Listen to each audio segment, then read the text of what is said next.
Well, howdy guys, and welcome to orientation for how to start a Bulletproof Handyman business master class. And what I'm wearing right here, this is actually my body armor from Afghanistan. I spent 3 years in Afghanistan a while back.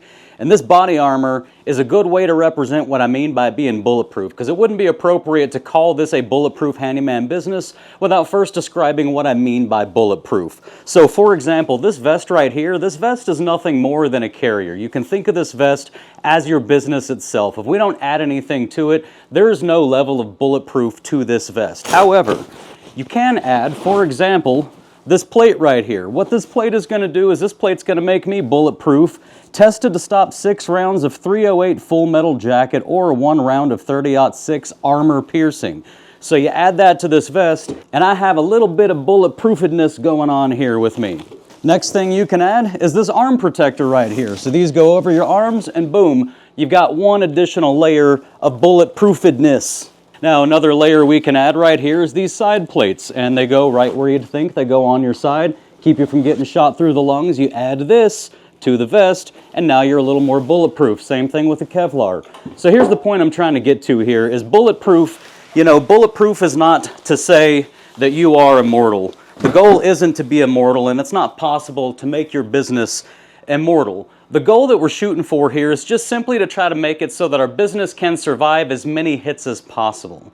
Now, if you hit me with a nuclear bomb, a full-blown artillery shell, or a 50 cal while wearing this, I won't survive that, but the point isn't to be immortal, only bulletproof. Similarly, the purpose of building a bulletproof handyman business is to place your business in a position where one hit, one client who doesn't pay. I'm sorry, I'm not paying you! Oh, come on. One job that takes twice as much time as you thought it would, or 1 week of your back hurting too badly to get out of bed doesn't put you out of business and send you crawling back to your old job on your hands and knees. So let's dive in and start talking about each of the components that we can add to our handyman business to make it bulletproof. But before we do, I want to talk to you guys real quick about something. So I've had this YouTube channel where I provide y'all with all this free information and this free masterclass you're taking right now. I've had this channel for less than 3 years. It'll be 3 years in January, which is still quite a few months away. But I've had my handyman business for 5 years next month, 5 whole years. And I'm gonna tell you something, I started this handyman business 5 years ago with Jobber as my CRM, and I will look you in the eyes and tell you I would not have survived and I would not have made it in my business to the point I made it to without a good CRM like Jobber.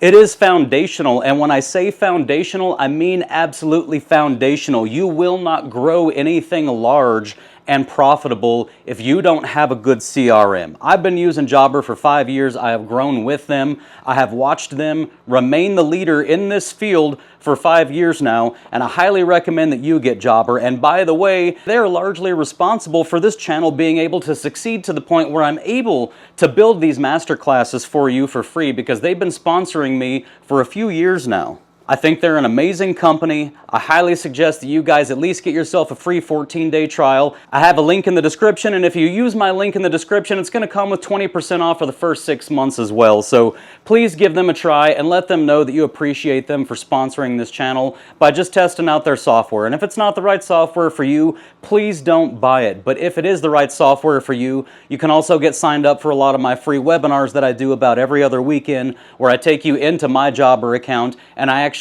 show you how I use Jobber on a day-to-day basis to run my handyman business. So let's start by talking about what I think is one of the most bulletproof things I've done with this business, and it's a little bit controversial, but that is working with property managers. And when I say property managers, I mean property managers of single-family residential homes. I'm not talking about HOAs, and I'm not talking about apartment complexes. Now, property managers tend to value reliability over affordability, which is going to be really good for you being able to build a business that pays you well.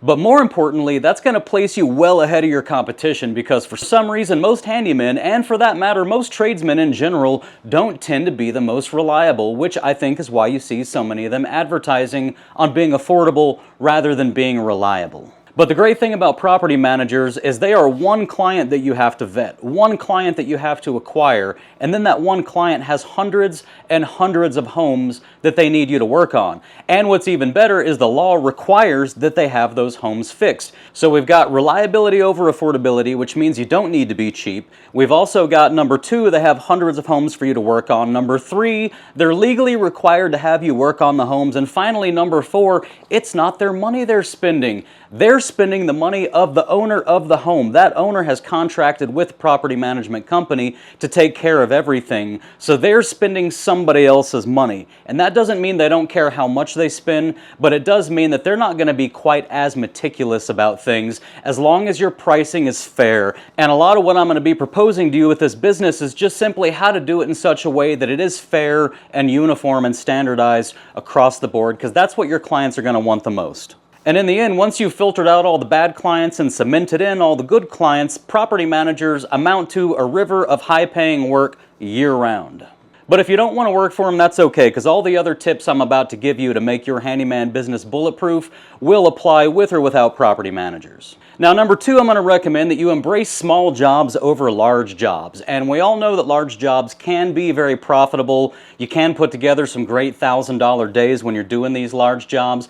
But the problem is large jobs, although they can be high reward, they're also very high risk. There's a lot of unknowns that you're just not sure of when you walk into them. There's a lot of things you can get wrong that can cut your profits in half and then cut those profits in half. Plus, they're harder to systematize, they're harder to scale, and they're harder to hire employees for. You're going to want to grow in the future and you're going to want to hire employees. And it's very hard to hire employees for large jobs that need a lot of skill as opposed to smaller jobs that need less overall skill. And you might think that these large jobs being high risk, high reward, you might think that means the small jobs are going to be low risk, low reward, but they're actually not. What they turn out to be is actually low risk, high reward if you're using trip fees and trip minimums with your pricing methods. And here's how that works, okay? So let's say you have a $150 trip fee or trip minimum. That's my trip fee is $150. So I don't show up to any job for less than $150. Now, if I go do that job in 30 minutes and I charge $150, I'm now sitting at $300 an hour times an 8-hour day would be $2,400 for that day.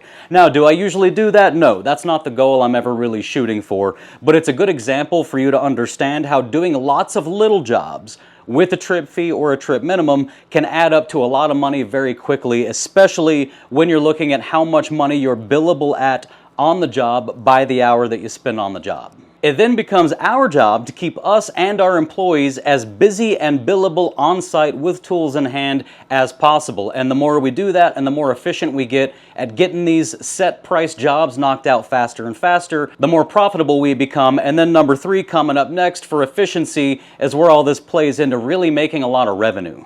So let's look at efficiencies, and like I said, that's where a lot of our profit is going to actually come from. So I want you to imagine that you have to take a trip to Home Depot to get a part for this job, a common part that you really could have predicted you were going to need, but you just didn't have. That trip to Home Depot can easily cost you an hour, and as we pointed out earlier, when we're operating with these small jobs and trip fees, that hour could have been an entire extra job that we could have knocked out at $150 as the trip fee. Or alternatively, at the very least, that's an hour out of our day, and if we're even just charging a minimum of $100 an hour for our time, then we've just lost $100 every time we go to Home Depot. So one of the things I'm going to be telling you to do and teaching you how to do is going to be how to build these kits and these inventories to make sure that when you show up to work on a pop-up stopper, you just walk into the door, go straight to the bathroom, fix that pop-up stopper in 5 to 10 minutes and get out of there and make your $150 so you can head on to the next 5 to 10 minute job and make another $150 and head to the next job and make $150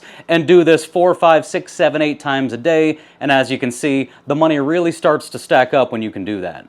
Some other ways we're going to have some efficiencies to look into is going to be, for example, having an EDC bag that we take into every job that's going to really have just about every tool we're ever going to need, at least whatever's not already in the kits that we're going to build. Another thing we're going to do is work on scheduling so that you're spending maybe an hour to an hour and a half in the car driving around per day rather than 3 or 4 hours driving around all day, because we're going to schedule our jobs in multiple different ways that are going to make sure that we really just minimize our time on the road, maximize our billable time on the job. And another way that we're going to be really efficient is we're going to start creating processes for each of these jobs. We're not going to show up to every job like some kind of virgin trying to figure out exactly how we're supposed to get this done. We're going to show up with systems and processes already in place, answers to the questions already written down, so that all we need to do is go in, get the work done, and get out of there and head to the next job and make that next 150 bucks.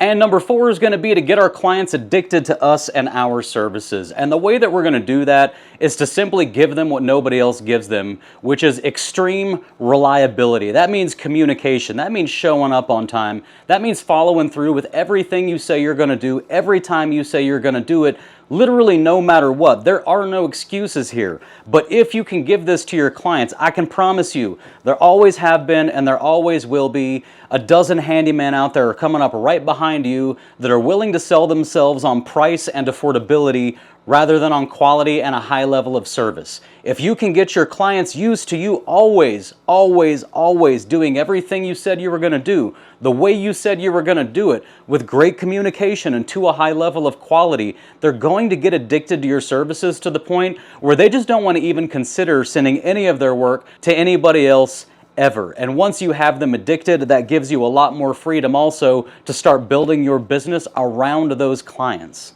And remember, as special as you might feel for being able to perform the maintenance that you can perform and for having those skills, I can teach those skills, 90% of them, to almost anybody any day of the week. The secret to this business truly is being good at learning how to run a business, not being good at the work itself. Everybody can do the work itself. You're going to get your clients addicted to your high level of quality and your high level of service. And number 5, we're going to standardize our pricing based on fair market value. And this is really going to serve a lot of purposes, guys. And by the way, a lot of people will tell you that you can't standardize tradesman work, that you can't standardize handyman work.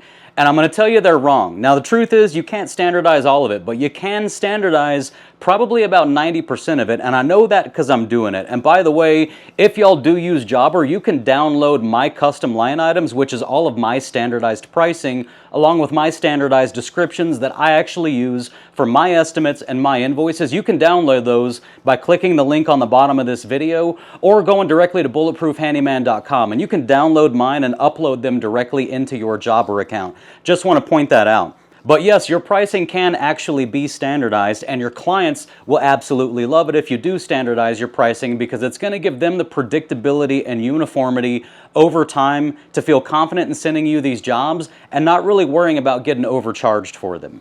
And all you really have to do to understand that is to go to a job, time yourself, and let's say it takes you 16 minutes to work on a pop-up stopper on this house. And then you go to the next house and work on a pop-up stopper and it's 13 minutes. And the next house it's 12 minutes. And the next house it's 15 minutes. And then you start putting that together and going, aha, I think if I just charge for like 16 minutes per pop-up stopper, if I base my pricing on spending that much time, then yes, I'll make a little bit more every now and then, and I'll make a little bit less every now and then on a per unit of time basis. But I will be able to actually standardize this, which my clients are going to love. As an added bonus, once you've established these fair market rates, and hopefully you've established them in relation to what your actual local fair market is, then all you've got to do is start getting faster and faster, better and better, building out your kits, building out your inventories, and the quicker you get each one of these done every time, the better your processes are, the more money you make per job. Moving on to number 6, we're going to stop doing free estimates, at least once we're busy. And this is a really contentious one because a lot of people are going to tell you that the industry standard across the board nationwide is that tradesmen do free estimates. And what I'm going to tell you is that's just not true. The truth is, when it comes to contractors, they're doing maybe 60% of them are doing free estimates. But that means the other 40% aren't. And those are larger jobs, but I guarantee you right now, if you call up your local electrician, go to the Yellow Pages, find a licensed electrician, call them and ask them to come out to your house and give you a free estimate for, let's say, adding a ceiling fan hookup on your ceiling and a switch to the wall. They're not going to come out and give you that free estimate. They're going to tell you maybe what their hourly rate is. They're going to give you some ballparks over the phone, but not one of them is going to be willing to come all the way out to your house in person for free to give you an estimate for that job unless their business is failing. So similar to a failing business, perhaps in the beginning when you're not super successful yet, you might do some free estimates to get your foot in the door and to gain a particular early client base. But once you're busy, guys, once you can fill up all day, every day, for as many hours as you like with billable work, you're gonna stop doing those free estimates. It doesn't make sense to give any of your time away for free when you don't have to because you're already full of work. And one of the arguments you're going to find against that is people are going to say, yeah, but if you do those estimates and they get approved, then you have even more work. And I'm not going to argue that, but here's the thing. If you can fill all day, every day, 7 days a week with billable work, then it doesn't make any sense. There's no way for you to make more money by going from 100% billable hours to 80% billable hours. It doesn't matter how many extra jobs all of those extra free estimates got you if in scenario number 1, you're never working for free, and in scenario number 2, you're sometimes working for free. So my advice, guys, is going to be to get out there, pound the pavement, get all the clients you can get, impress those clients, turn them into repeat clients, and purposefully keep getting more and more clients until you get to the point that you have literally too much work. When you have too much work, that's the point at which you get to say, I don't do free estimates anymore because I already have more work to do than what I have time to do it. So I'm afraid if you'd like me to work on your property, you're just going to need to be able to tell me what work you want done. I will come out and do it. I will bill you a fair rate, but I'm not going to take time out of my busy days to drive all the way out there, measure a bunch of things, have a bunch of conversations, crawl up in the attic, crawl down under the crawl space, and then go home and do a bunch of research and give you an estimate for an $800 job. When you could just ask me to come do it, I can show up, knock it out, and bill you $800 without having given you a bunch of free time. Number 7 ties right in with this, and it's about bulletproof boundaries and firing bad clients. And I'm going to tell you something I want you to remember. You cannot have a good business with bad clients. It is absolutely impossible. If your clients are bad, your business is going to be a bad business. So similar to what I was saying before, step 1 is going to be get too much work. You need to get more work than you can actually handle. And the moment you have more work than you can actually handle, your next step is going to be to look and see which of your clients is the worst client. Which ones of them are giving you a hard time on everything? Which ones of them are fighting your pricing? Which ones of them are asking you to itemize every single teeny tiny little penny that you're charging them for in materials and provide receipts? And whoever is your worst client, you now get to fire them because you have too much work. And then, this is the trick. The next step is going to be go get another client. Put yourself back in the position that you have too much work. Once you have too much work again, look out on the landscape again at all of your clients, and again, fire your worst client. And once you fire them, what are you going to do? That's right. You're going to go get another client, and you're going to keep firing those bottom clients and hiring more clients until someday, eventually, you get to where I've gotten. I have 2 big property management companies that provide the bulk of my business's work, but those companies each have multiple property managers under them. So at any given point in time, 1 or 2 or 3 managers from each company might be sending me a lot of work, and the other ones might be sending somebody else a lot of work. But later on, they're going to be sending me more work, and these guys will send less. But the point is I have a lot of property managers, and aside from those 2 big companies, I also have a lot of smaller companies and a lot of side clients who just send a few things every now and then. But the bigger point here is that all of my clients now are great clients. Do we have little tiffs every now and then? Of course. Do we have a few disagreements here and there? Yes, we do sometimes, but we've been working together for 4+ years now. Basically, all the clients I have, I've been working with for 4+ years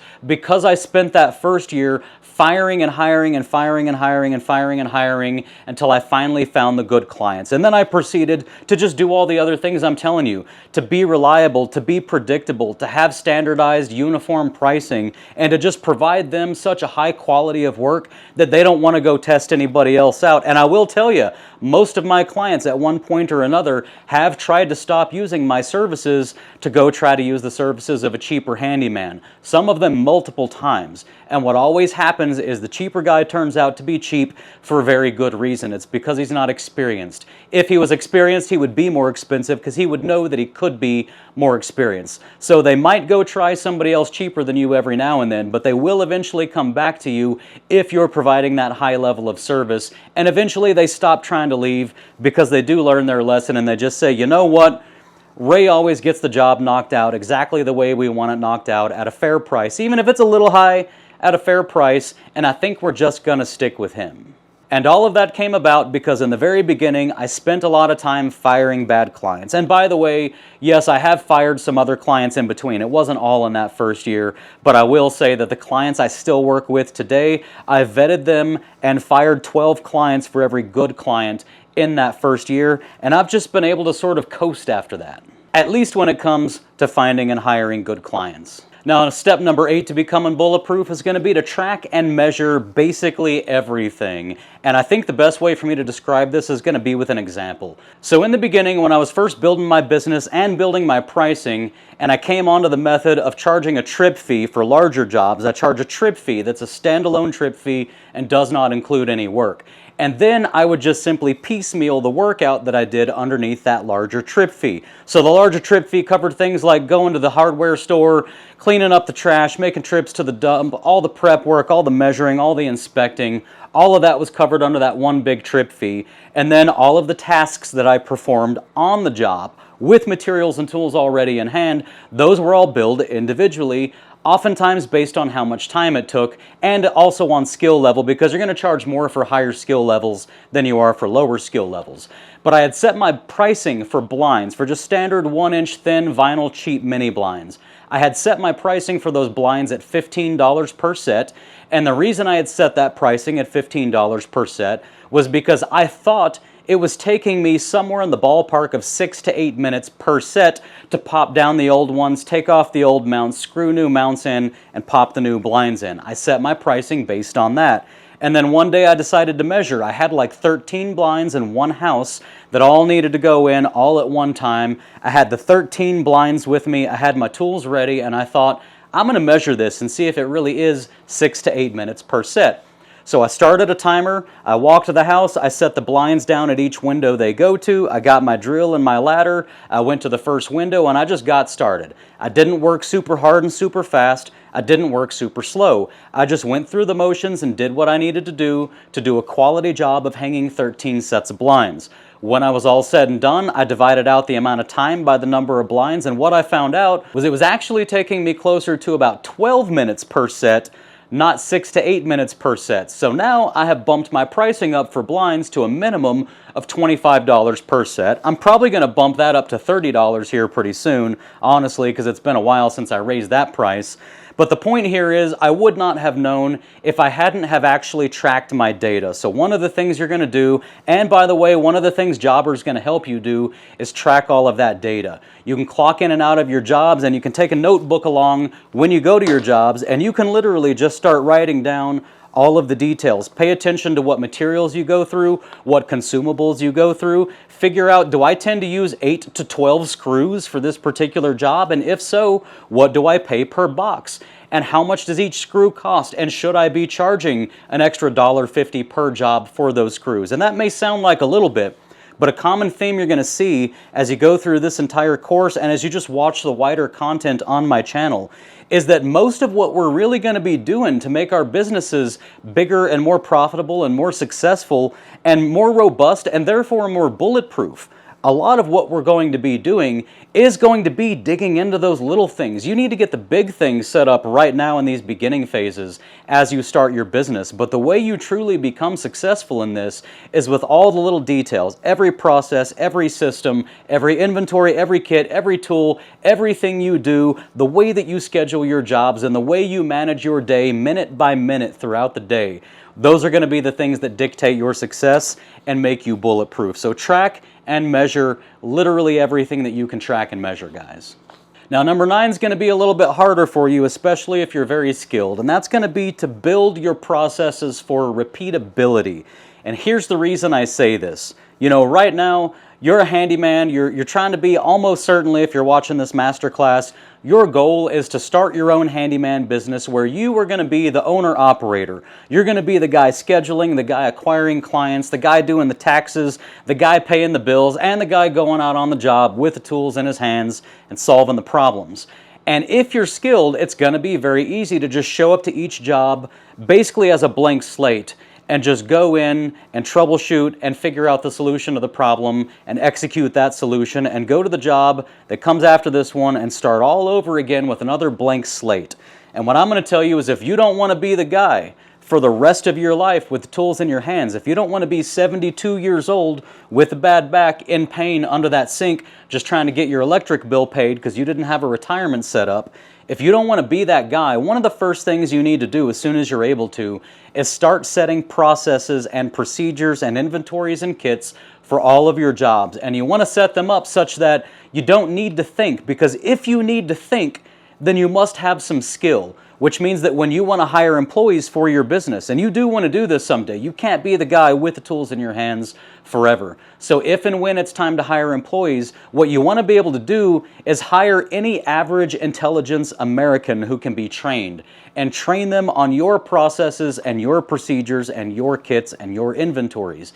If you have to hire somebody who's skilled enough to show up to every job and figure everything out on their own, or who has the experience already to not have to figure it out because they know everything already, those people are going to be, number one, too expensive for you, but number two, they don't need you. If they can do everything on their own, they don't need you. They're not going to be a loyal, long-term employee, and you're not going to be able to afford them if they're just as good as you are. So start early and start building your processes and your procedures in such a way that they are simple, understandable, and rely on just a set inventory, a set kit, a set number of tools, and they can get done the same way every single time, because then you can go hire yourself any 24-year-old single dude who's just generally capable of learning how to do things, and you can train them how to do the things you do and scale your business from there so that you can someday step back from your business and retire, hopefully.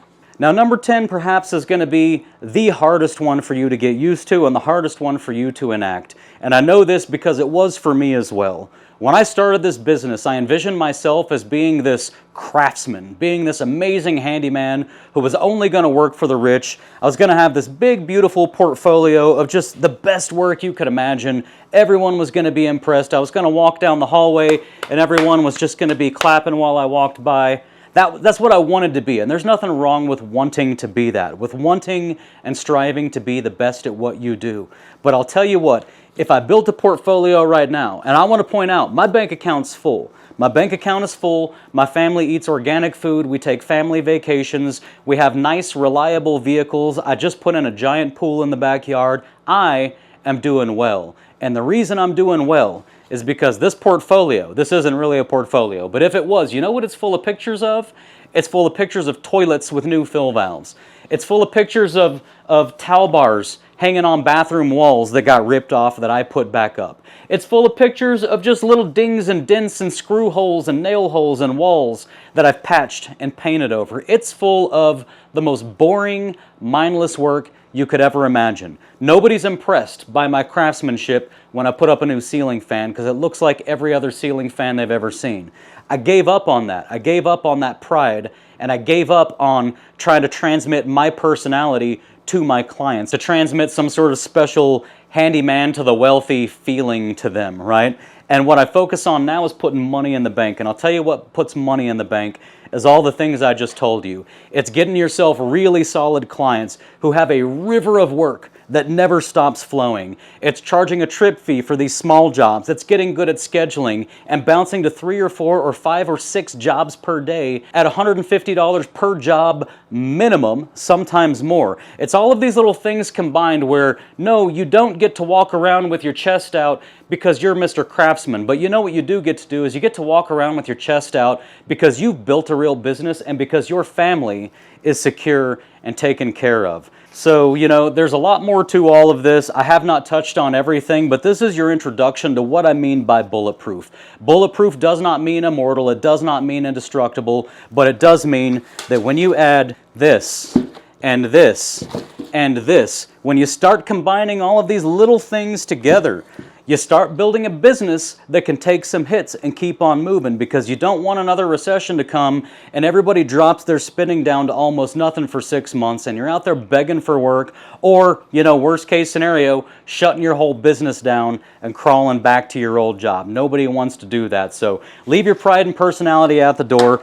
Finish the rest of this masterclass. Be reliable. Be a professional. Take your business seriously, and I promise you, you can and will be six figures within a year if you make this your goal and if you do everything you can to achieve it. So with all that being said, I do look forward to taking you guys through the rest of this masterclass. I love you. I hope you're out there killing it, and I'll see y'all on the next one.